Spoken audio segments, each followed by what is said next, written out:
everyone, this is Amy. Welcome today to my channel. Today I'm going to be doing a glass bottle painting, and just again, very simple.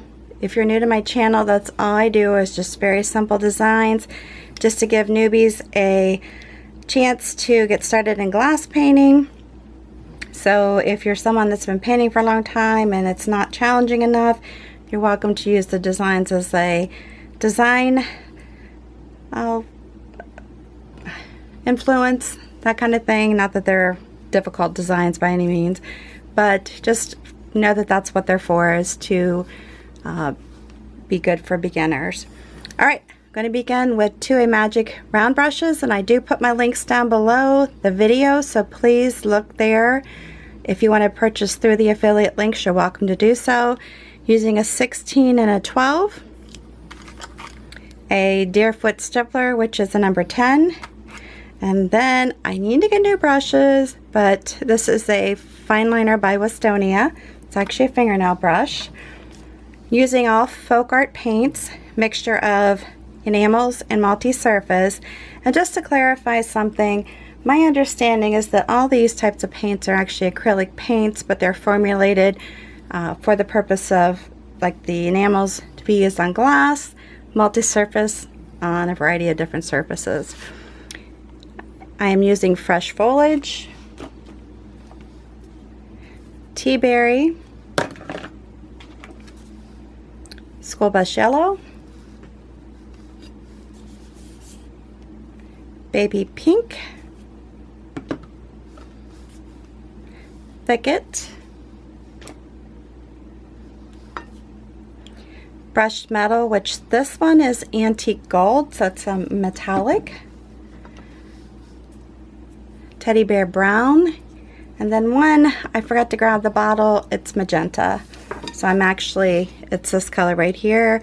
So I got three that are in that color scheme, and then I'll be using the other colors for the center of the flowers and for the leaves. Alright, so the bottle, this is one I do my videos on for right now, because I'm not actually making glasses or bottles to sell at this point. I'm just doing the demonstrations on how to paint the different designs. So that's why you're not seeing a variety of different bottles or glasses. I kind of think I'm moving on to some other stuff, but I want to keep doing these videos as well. So if you're new, don't forget to subscribe and hit that notification bell and like my videos before you move on. Alright, taking the number 16, I'm going to put my brush into the tea berry, stick it into the other pinks, the magenta and the light pink, the baby pink, and begin. So all I'm doing, very simple, just touching down and pulling towards the center, touching down, pulling towards the center, and I can keep loading my brush as I go. It's nothing fancy. I'm just sticking my brush into the paint and continuing on. If you're new, please know that when you're doing glass painting with this type of paint, the thicker you apply your paint, the more durable it's going to be. I just tipped it on there. To be careful, because these are long-handled brushes. So if you're used to painting with short-handled, maybe a little bit of an adjustment for you. So keep that in mind. And I like to vary the colors. I don't want them all to be the same. You can vary the lengths, make some longer, make some thicker, thinner, whatever you want to do. It's one thing about my painting is I just do what comes to me, and I'm not picky about how you orchestrate yours. Just do what resonates with you. Alright, so then we're going to do another one over here.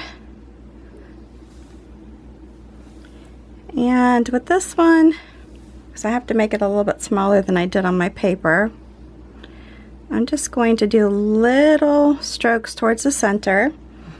And if you notice, when you do that, kind of makes it look, in a sense, that the flower is kind of tilted a different direction. It's not like straight on. If you understand what I'm saying there, hopefully.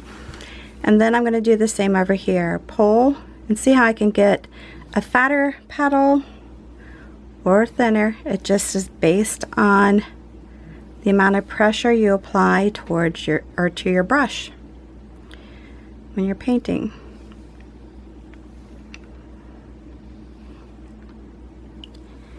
And again, I just keep dipping my paint into the different colors. It's not anything fancy. I just have gone with whatever resonates with me, and you'll need to do the same for yourself, because some people load their brushes differently than what I do, and that's okay, because I'm not big on just spending a whole lot of time loading them like some people do.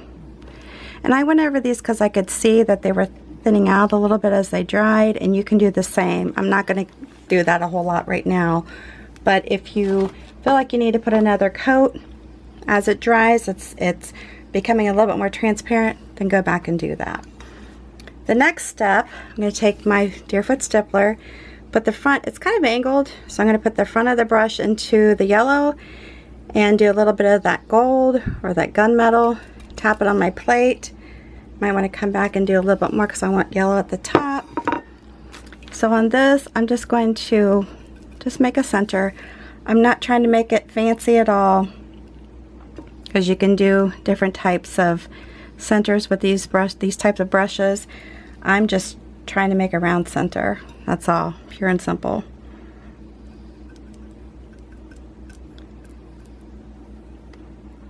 And if you feel like you need to hit it with a heat gun or a hair dryer before you move to the next step, you know, feel free to do so.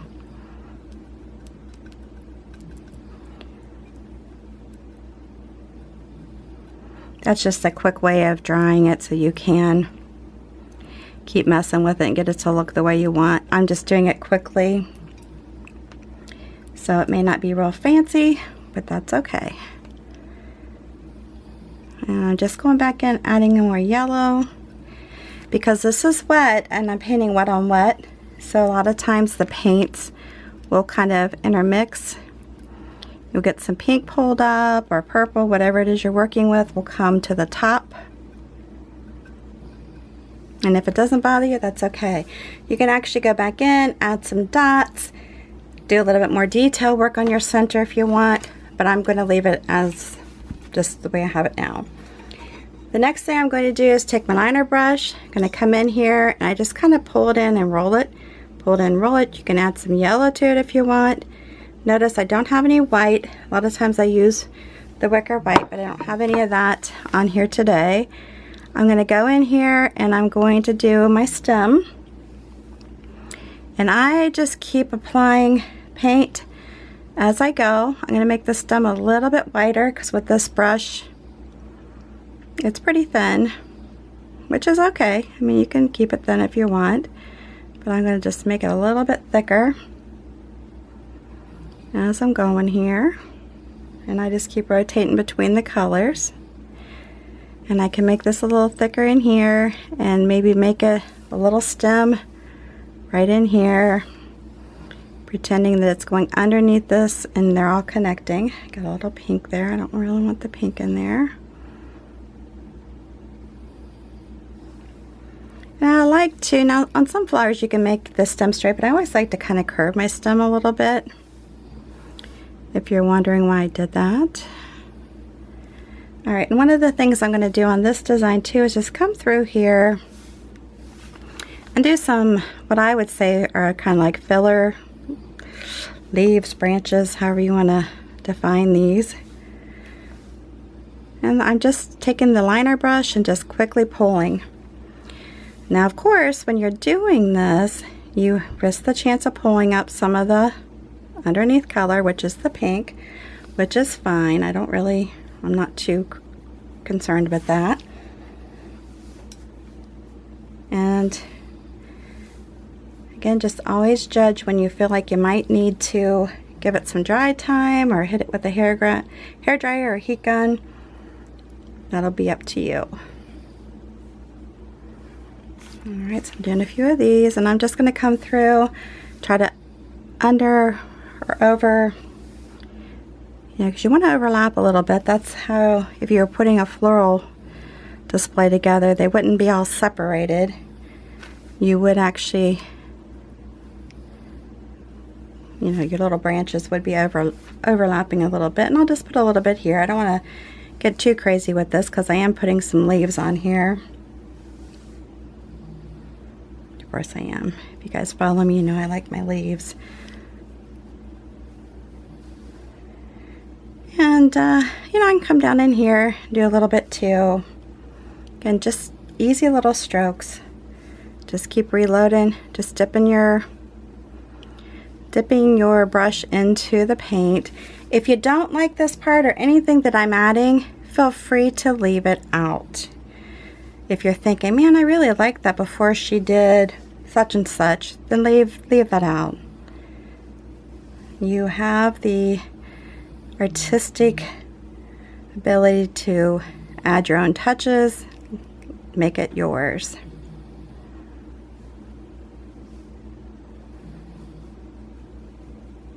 And just take your time. Yeah, painting, what I'm doing, I'm intending for you to take your time and relax. I might be doing a little quick just because I don't want my video to be 20 hours long. But take your time, just have fun with it, play with it.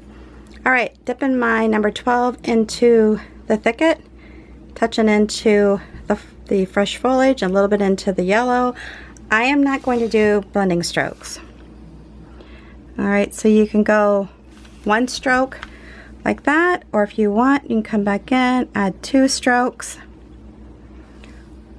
Up to you. If you like it like that, then leave it like that. If you want to add a little bit more dimension to it, do it with 2. Or you could just purely go over it. Up to you. And just do singles. And you can come in here. I'm going to put a little leaf in here. And if it comes to where it's like too divisive of a color, like you have yellow on one side, green on the other, and you want it to be blended more, just go back over it. Not a big deal. And then I might want to just put a few little strokes here. Come out here with one. I can get crazy with the leaves, so I'm going to stop here in a second because I feel myself having that urge. All right, I think I've got enough. Now I'm going to pick up my liner brush again.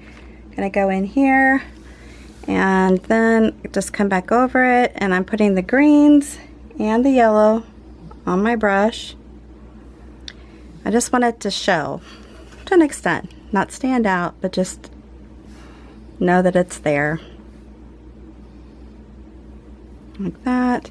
If you feel like it's got too much yellow in it, then go back over it with the greens. Like that.